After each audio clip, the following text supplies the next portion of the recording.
Welcome to the World Cup Coast to Coast podcast brought to you by thelines.com. Coming to you back from the States, Josh Lander, joined by my man Dan Tracy over there across the pond in England. Dan, how are you today, sir? Yeah, I'm really well, thank you. We seem to be further apart, but we're much closer to the World Cup itself now. So although we were excited even a week ago, we're even more excited now. So I can't wait to chat even more World Cup with you in this show. Yeah, no, 100%, Dan. And, we went through a lot so far, right? We've covered every single group. We've covered some golden boot talk. We've covered teams that have a legitimate chance to actually pull down the cup this year. And we've also gone through each of the first matches for each team so far in a few different videos, 4 games per video or so, looking at the opening games here in the opening round. So, in this one, Dan, we proposed to each other and you came up with some great what we're calling here sort of left field bets, right? Some things that, some larger odds, definitely some longer odds, but some great juice and value if you want to throw a few shekels on a couple of different bets here. You came up with a few good ones. I'm just going to run through them with you and go through all this. I do also want to mention before we get into it that we have Steven Andress using a lot of what you've done and a few other great contributors here at thelines.com has our great World Cup betting guide up for you guys. So make sure you do check that out on thelines.com. Dan has all of his great articles in there, which Steven has linked to about groups and the like. All of our videos are in there and a few other things that should help you as you're looking at some of these opening round matches as well. As I said, Dan's got all those great articles on there, which also has the odds finder tool, which comes into great use as we're seeing in the World Cup, as there's a lot of sort of variation in terms of the odds and that's everything that's available across the different U.S. sports books over here. Dan, I know you guys have some fun stuff over there in England that won't really pertain too much to our listeners, but everything we're talking about here is based on a lot of the U.S. sports books that we've got. So make sure to continue to follow along with us and head to thelines.com. Like I said, let's go ahead and get into your first super fun, super zany bet, Dan. Spoiler, it is Qatar to win the World Cup at some of the longest odds here. Plus 30,000. Yeah, plus 30,000. An insane amount back on your money. I've even seen it at 35,000, Dan, to 1 on a few different sports books, or at least one sports book I believe I found that was the case. So Qatar plus 30,000, plus 35,000. Let's talk about it. Right, as a caveat to this episode, let's have a bit of a pinch of salt with the picks, but it is the show before the World Cup starts proper, so why not have a bit of fun at the same time? Let's remove the shackles, a little bit of less seriousness in terms of picking. So yes, Qatar's the first one. The logic here is, why Qatar? Well, they are the hosts, and the hosts haven't won the World Cup since 1998. That was when France won it back in Paris when they beat Brazil 3-0 in the final. It's going to take an absolute Herculean task for Qatar to win the World Cup, but this could be the strangest World Cup of all. You know, there's a bit of a feeling of, are people excited for the World Cup? You ask a sample of 100 people, 50 will say yes, 50 will say no. You know, this is where we're at. Usually it's about 90-10, but we are where we are. You know, the kind of discussions about whether Qatar should really be hosting the World Cup, they're almost in the background now. Let's focus on the football, the soccer itself. So, as I say, you know, it's going to take a huge leap of faith, but, you know, why not? If you've got the last dollar, last pound in your betting account and use the host advantage, you know, they've got a lot to prove because they are this kind of lack of respect, underwhelming sort of team in terms of the global football hierarchy, shall we say. So, you know, as I say, there's not much seriousness behind it. There are far greater picks to pick when it comes to picking a World Cup outright winner, but you just never know, do you? And it is a less serious bet, so let's start the left field angle with Qatar to win the World Cup at, plus wait for it, 30,000. Yeah, why not? I mean, let's start there. I'm glad that you were able to give a bit of that caveat, saying like, look, we're having fun here. Neither of us are telling you that we're going to be putting too much of our hard-earned money on any of this stuff. But if you want to pick a year to pick a host winning the championship, as you mentioned, like, there's some weird stuff going on in this one, weirder than most. I mean, Russia was weird, and this is somehow weirder.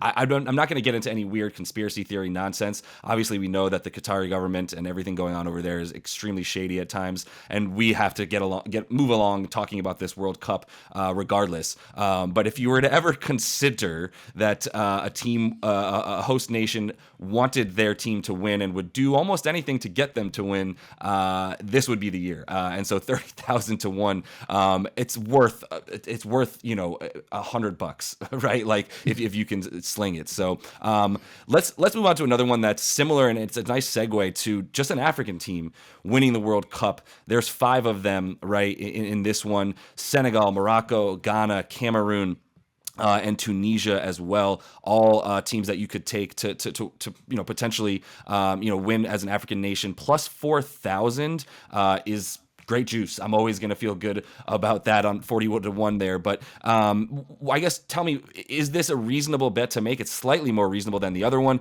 Would you be putting your hopes mostly on Senegal, or are you feeling a little bit better maybe about the Ghanaians? What's the angle here to consider playing this line?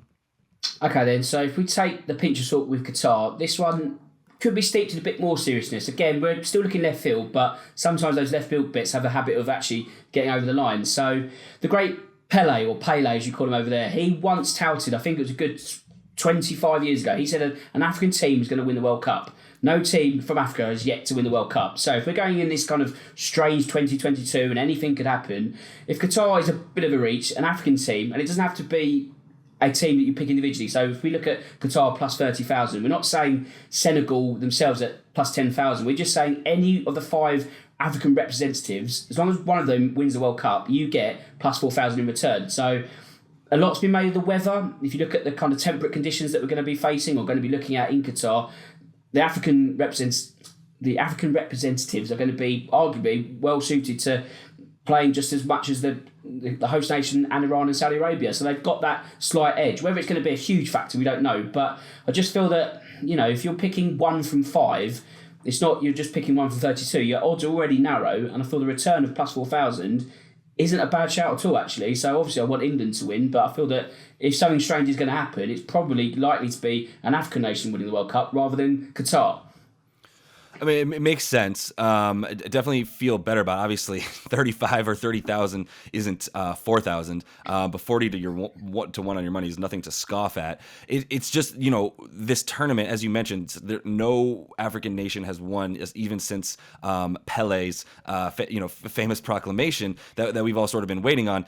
There's a reason for that. The favorites are generally who get bet, right? We've exhausted that, though. We're not here to talk about Brazil anymore, so that's why we're bringing you something more fun. And this is one that I think you found out that is at least worth having fun with. Like, you talk about a European nation, any one of them, it's like plus 200 or whatever, and then you're talking about arguing between them and a South American nation at that point, and primarily Argentina and Brazil. And so it's really like you give really legitimately maybe like 5 to 6 teams a solid, legitimate chance to win this thing. But once again, it's 2022, and it's definitely worth it to bring this stuff to you guys, because since we last had a World Cup, more than enough strange things have happened in this world, and even in the world of football, as we've seen some of those smaller tournaments in the past 4 years also sort of get some weird results as a result of some people being in and out of lineups and all the wackiness that COVID brought. So let's move on to something that maybe we should have started this video with to keep our American listeners interested. But hopefully you're still riding with us 8 or 9 minutes into this video and are here to listen to us talk about the golden wonder boy, Christian Pulisic, and his opportunity to potentially win the Golden Boot, which is, look, 10,000 to 10,000, right? Plus 10,000 for him to do so, getting 100 to 1 back on your money for the Captain America, if you will, to score the most goals in this tournament. Obviously, you need US to go somewhat far to feel better about this bet, and I'm not sure if we do or not. But if they can't get to get one extra game in there and make it to the second round, then there's an outside chance that this could happen, right? Yeah, absolutely. I mean, a lot of it depends on what version of Christian Pulisic arrives in Qatar. If it's Captain America, then our chances are vastly improved. If it's Captain Chelsea substitute, we're in a lot of danger. So let's hope it's Captain America who rocks up in the Middle East. But as you say, he's going to need at least one extra game. So we're working on, again, an assumption, that assumption being that the United States get out of the group. Again, it's not a huge assumption, but we have to assume that to start. So if we look at the England match, that might be a blank, it might be a goal, but let's not sort of go crazy and say there's going to be a hatful of goals for Pulisic in that match. However, Wales and Iran will be favourable opposition in terms of Pulisic's golden boot quest. So if we assume 2 goals in each of those matches, that's 4. You usually need 6 to win the golden boot itself, so you're 2/3 of the way there. You get to the round of 16, you probably got the Netherlands. Let's say, even though the Netherlands slip up and Senegal win that group, that might lead into the quarterfinals. You don't know, it might be 2 extra matches and so on and so forth. So he doesn't need to smash a team 6-0 because I don't think the opposition is there to allow him to do so. But as I say, you've only got to keep chipping away. If you get 4 in the bank in the group stage, 2 more to follow, the job's done. So again, if you are an American soccer fan and you want to back one of your own, why not back Christian Pulisic at plus 10,000? Yeah, because I'm fond of money is why I wouldn't. But yeah, like right. we're saying, I don't want to throw a damper on this on this pick at all. But I'm keeping my expectations realistic because I think we've all been waiting for him to show the confidence, the determination, whatever it is that sort of presence, right, that you often feel on the U.S. team, but doesn't seem like he's ever gained on Chelsea, which let's not, be too hard on him. Chelsea is one of the best teams in the history of this sport, so it's understanding that it's a little bit more intimidating, but you do wish that like you felt like that he had that confidence and that sort of conviction that he belongs on the same pitch as the guys he's playing with in the EPL, and he doesn't in that league nearly as much, but we have seen him feel a lot better playing in CONCACAF, and so maybe he can at least bring that. But like you're saying, the schedule doesn't really lend itself to them being able to do that in the group stage either, with a couple of teams in England and Wales that you don't expect them to be able to get any more than 2 goals as a team against either of those squads, and you would really need Christian to score, have a 2-goal. He needs at least 1, if not 2-goal matches to feel good about this, because I would imagine that going into the second round, you're going to need 5 goals to be leading in this one, with a ton of really good goal scorers and offensive teams coming into this World Cup. So I'm going to be a little bit hard with you, but you brought it up, Dan. So the next one is going to be something that is only going to bring you heartache if it happens. England to be eliminated by a penalty shootout, plus 550. If England's going to go out, it's going to be in a fashion that's going to tear you in half and make you feel awful afterwards, as you well know, Dan. So maybe you just hedge your feelings and your emotions, and you go ahead and put a little bit of money on them to lose this way, so that even if your heart gets broken, your wallet gets a little bit more robust. That is absolutely my thinking, because like oil and water, England and penalties don't really mix. Now, England have had a bit more joy in recent times. They beat Colombia 4 years ago in the round of 16, I believe. So they have kind of broken the curse, shall we say. However, we saw last summer in the European Championships more disappointment. So we're kind of back to square one when it comes to penalties. Now, Gareth Southgate, the manager, has been known for overly defensive football, shall we say, and that's been quite kind. It's been quite critical of how he's performed, and there's a lot of pressure on Southgate to deliver, but when you're under pressure, you kind of revert to type, you go safety first. So, again, if England do top the group, and they're not going to fly out the group, but I feel they will get 7 points, that'll be enough to top the group. You get the feeling that eventually they'll meet France in the quarterfinals. Now, we spoke about France and whether 2002 is ready to repeat itself and it's all going to blow up in the French camp. Let's kind of go with the flow that they're going to actually be at least good for a quarterfinal berth. So England versus France in the quarterfinals, there's not much difference between the two sides. Now, because of that, it leads to likely extra time. It also leads to penalties. Now, because of that, as I say, now I'm hedging my bets and thinking, if England are going to crash and burn in the way they usually do, at least I've emotionally hedged it and I've got plus 550 for my efforts.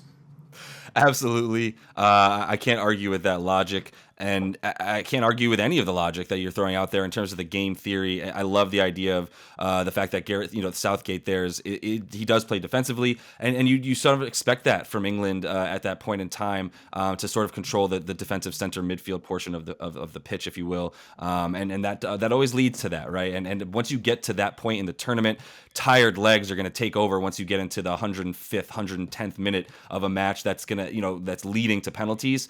Yeah, I would feel really good about that. that. And I'll definitely be giving you a call on WhatsApp the moment that their game in the quarterfinals or the semis even goes to penalty kicks. I'll be hitting you up saying, this is looking good for you, my friend. Let's finish with a really fun bet here that I think a lot of fans normally would associate with a different type of football, as the Scorigami is huge in the NFL. We love to talk about Scorigami since there's so many different ways to score points in the NFL. You can score 1 point or 2 points or 3 points or right 6 points at a time. It makes it really, really fun to be able to play with these different scores. The same can be said for this tournament here.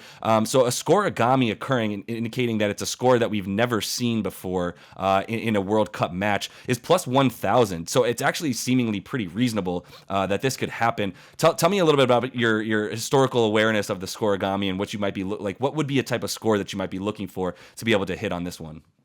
Okay, so I come across the concept of Scorigami during lockdown, when you just watch loads of YouTube videos and you go in that deep dark hole which just goes on and on. I watched Scorigami, and I think it was John Boyes who created Great it. Great follow on Twitter, John Boyes. Highly recommend. Yeah, I thought this is fascinating, and it's always sort of registered in the back of my mind, and I thought, actually, the World Cup, yes, this is the time to bring it forward. So as you said, soccer is a much lower scoring game than its footballing cousin, so we're going to have to look for rather bizarre scores in the world of football. So, an 8-7, if that were to happen, it would be the most ludicrous game of football/soccer ever. It could happen. If it does happen, that's plus 1,000. A more likely score, I say this, but something more likely along the lines of 10-2 or 11-1, like a real thrashing, that's going to have to take place to get a Scorigami over the line in the World Cup. More importantly, you don't have to pick the score. You don't have to go to the sportsbook and say, I think it's going to be 11-1, I think it's going to be 10-2. All you need to pick is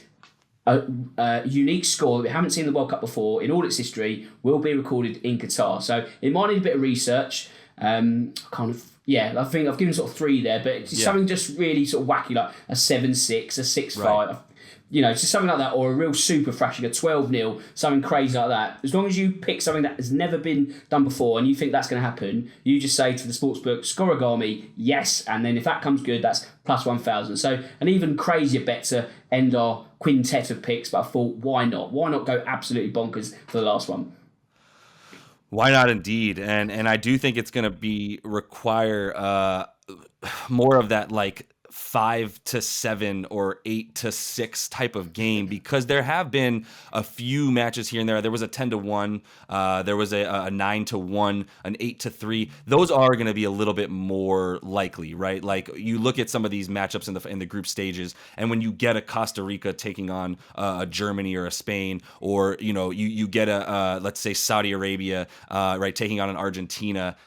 Those are the types of matchups where you go, yeah, I could see 6-1, I could see 7-2, and that's why those things have happened, right? So now we're talking about needing a little bit wilder of a score here, where maybe we see, like you said, like a 10-2. That seems like a reasonable one, but it's going to have to be a complete, either a complete and utter devastating blowout that looks more like a baseball score, or it's going to need to look like a high scoring baseball score of like 8-7. That would be absolutely bananas, Dan, right? Like if we saw that. But once again, we're rooting for chaos in this one. And we do think chaos. That 2022 seems to be the year that maybe it's time to get in there and predict some of that stuff. The last thing I would say here, Dan, that I wanted to leave us with is something that we talked about briefly, and I can't remember if we talked about it on air, but last year I was talking to a friend before the World Cup started, and I went, dude, some of these own goal odds are insane, and you have to bet those by match, right? I haven't found any cool, fun, like how many own goal will be scored